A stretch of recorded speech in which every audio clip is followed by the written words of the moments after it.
جسے حضور کے مسکرانے پر خوشی ہوئی ہے اسے مسکرا کر بولنا چاہیے سبحان اللہ۔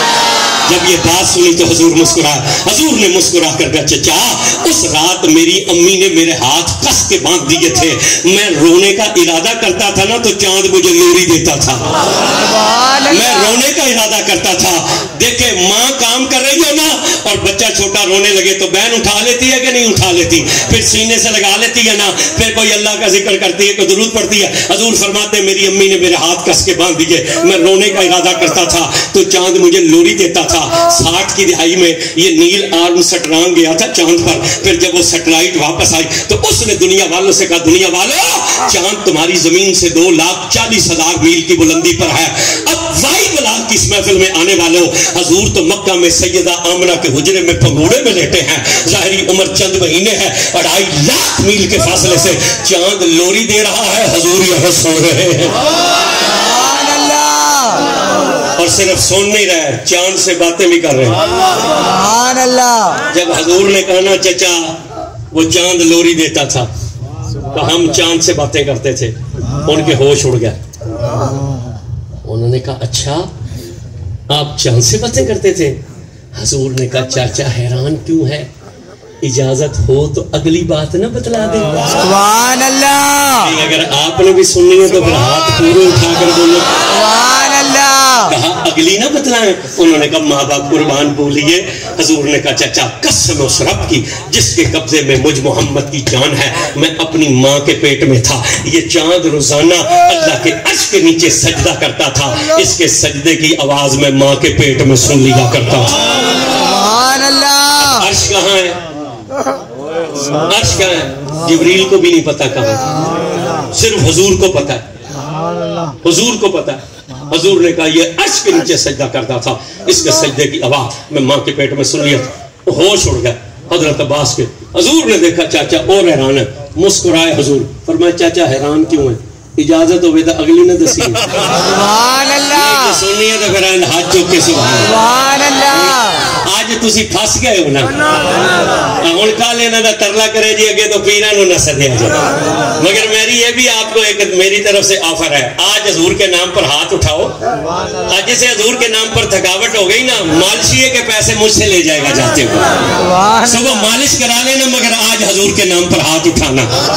حضور نے مسکرا کر کہا چاچا حیران کیوں ہے، اجازت ہو تو اگلی نہ بتلائیں؟ انہوں نے کہا ماں باپ قربان بولیے۔ حضور نے کہا چچا قسم ہے اس رب کی جس کے قبضے میں مجھ محمد کی جان ہے، میں ماں کے پیٹ میں تھا، لوح محفوظ پر قلم چلتی تھی، اس قلم کے چلنے کی آواز میں ماں کے پیٹ میں سن لی سبحان اللہ۔ موبائل ہے آپ کے پاس، ویڈیو بن رہی ہے، اچھا ٹچ موبائل ہے آپ کے پاس ہے، نکالیں ذرا، آپ بھی نکالیں، گوگل میپ چلانا آتا ہے، پیکج ہے، اچھا نکالیں ذرا گوگل میپ، میرے والا کدھر ہے، اچھا دے دے پھر ادھر، چارجر پہ نہیں، چارجنگ پہ نہیں رہا، چلے بس میں خود اچھا سوچ نہیں، دعا کرو جی ساڑھے ساؤنڈ والے واسطے، اللہ اس کا کاروبار چمکائے تاکہ ایک دو ایکسٹینشن لے کے رکھے۔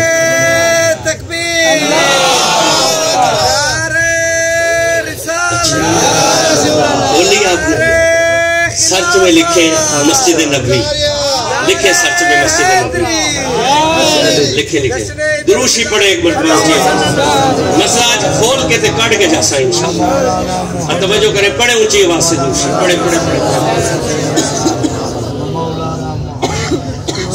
حضور نے فرمایا لوح محفوظ پر قلم کی آواز چلتی تھی، میں وہ قلم کی آواز سن لیا کرتا تھا۔ اب آپ تھوڑی سی توجہ کریں گے ہماری طرف نا، بس یہ توجہ کیجئے، یہ کام کر رہے ہیں ادھر سے، میں نے بھی میں نکال لیتا ہوں ادھر سے، توجہ کیجئے گا۔ انہوں نے کہا، حضور نے کہا چچا میں ماں کے پیٹ میں تھا، لوح محفوظ پر قلم چلتی تھی، اس کی آواز میں ماں کے پیٹ میں سن لیا کرتا تھا۔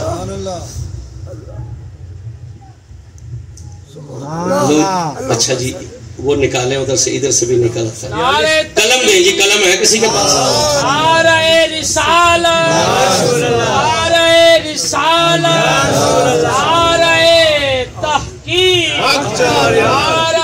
نکلی کی لوکیشن آپ کے پاس، لے جی ایک نوٹ پڑا، یہ دیکھیں یہ کاغذ ہے، یہ قلم ہے، ٹھیک ہے، یہ میں نے اس پر کچھ لکھا ہے، آواز آئی آپ کو؟ نہیں، مجھے بھی نہیں آئی، حالانکہ یہ میرے کان سے کتنی دور ہے،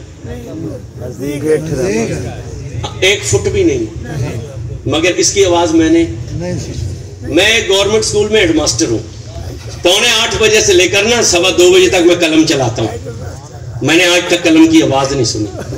میں گھر آتا ہوں تو تویز لینے والوں کا رش ہوتا ہے، میں تویز لکھتا ہوں، میں نے آج تک قلم کی آواز نہیں سنی۔ حضور فرماتے ہیں چچا میں ماں کے پیٹ میں تھا، 7 آسمانوں کے اوپر لوح پر قلم کی چلتی تھی، اس کے چلنے کی آواز میں ماں کے پیٹ میں سنی۔ حضور نے فرمایا چچا قسم اس رب کی جس کے قبضے میں مجھ محمد کی جان ہے، میں ماں کے پیٹ میں تھا، عرش کے نیچے جان سجدہ کرتا تھا، میں ماں کے پیٹ میں اس کی آواز سن لیتا تھا۔ حضور نے خانہ کعبہ میں 9 جگہ پر نماز پڑھی ہے، 1 کعبے کے اندر، باقی 8 مطاف کے اندر۔ الحمدللہ میں نے 8 جگہ تلاش کر کے نا وہاں سجدہ کیا جہاں حضور کے قدم مبارک تھے۔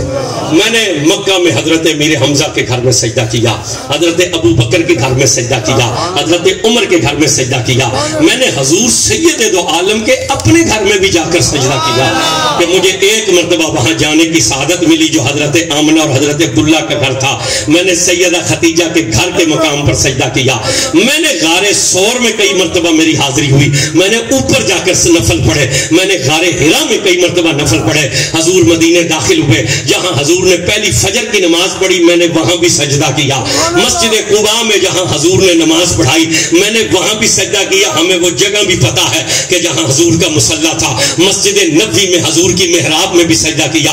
حضور نے بدر میں جاتے ہوئے جہاں زرہ پہنی تھی میں نے وہاں بھی سجدہ کیا۔ خندق میں جہاں 3 دن حضور نے دعا مانگی میں نے اس مسجد میں بھی سجدہ کیا۔ جہاں مولا علی کا خیمہ تھا میں نے وہاں بھی سجدہ کیا۔ جہاں زہرا پاک کا خیمہ تھا میں اندر تو نہ گیا، میں نے اس دروازے پر سجدہ کیا کہ یہاں سے حسین کی ماں کے قدم تو لگے ہوں گے نا گزرتے ہوئے۔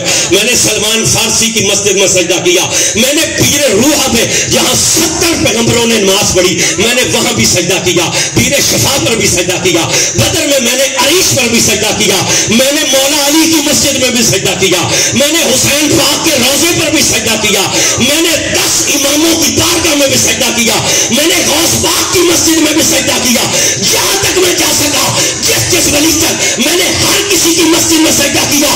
میرے سر پہ قرآن رکھو، میں نے آج تک اپنے سجدے کی آواز نہیں سنی، مگر رسول فرماتے چچا میں ماں کے پیٹ میں تھا، عرش کے نیچے چاند سجدہ کرتا تھا، اس کے سجدے کی آواز میں ماں کے پیٹ میں سن لیا کرتا تھا۔ ارے وائی بلا کس محفل میں آنے والوں جو نبی پنڈورے میں لیٹ کر 2.5 لاکھ میل کے فاصلے سے چاند کی لوری بھی سنے، ماں کے پیٹ میں ہو کر عرش کے سجدے کی آواز بھی سنے، امی جان کے شکم میں لوح محفوظ پر چلنے والی قلم کی آواز بھی سنے، پھر مجھے بتلانا وہ نبی مدینے میں بیٹھ کر کتنے فاصلے پر ہیں؟ 4282 کلومیٹر یہاں سے حضور کا روضہ ہے، تو جو نبی 2.5 لاکھ میل کے فاصلے سے چاند کی لوریاں سن سکتا ہے وہ 4000 کلومیٹر سے ہمارا درود و سلام نہیں سن سکتا؟ جو عرش کے سجدے کی آواز بھی سنے اور لوح پر چلنے والی قلم کی آواز بھی سنے وہ ہمارا سلام نہیں سنتے؟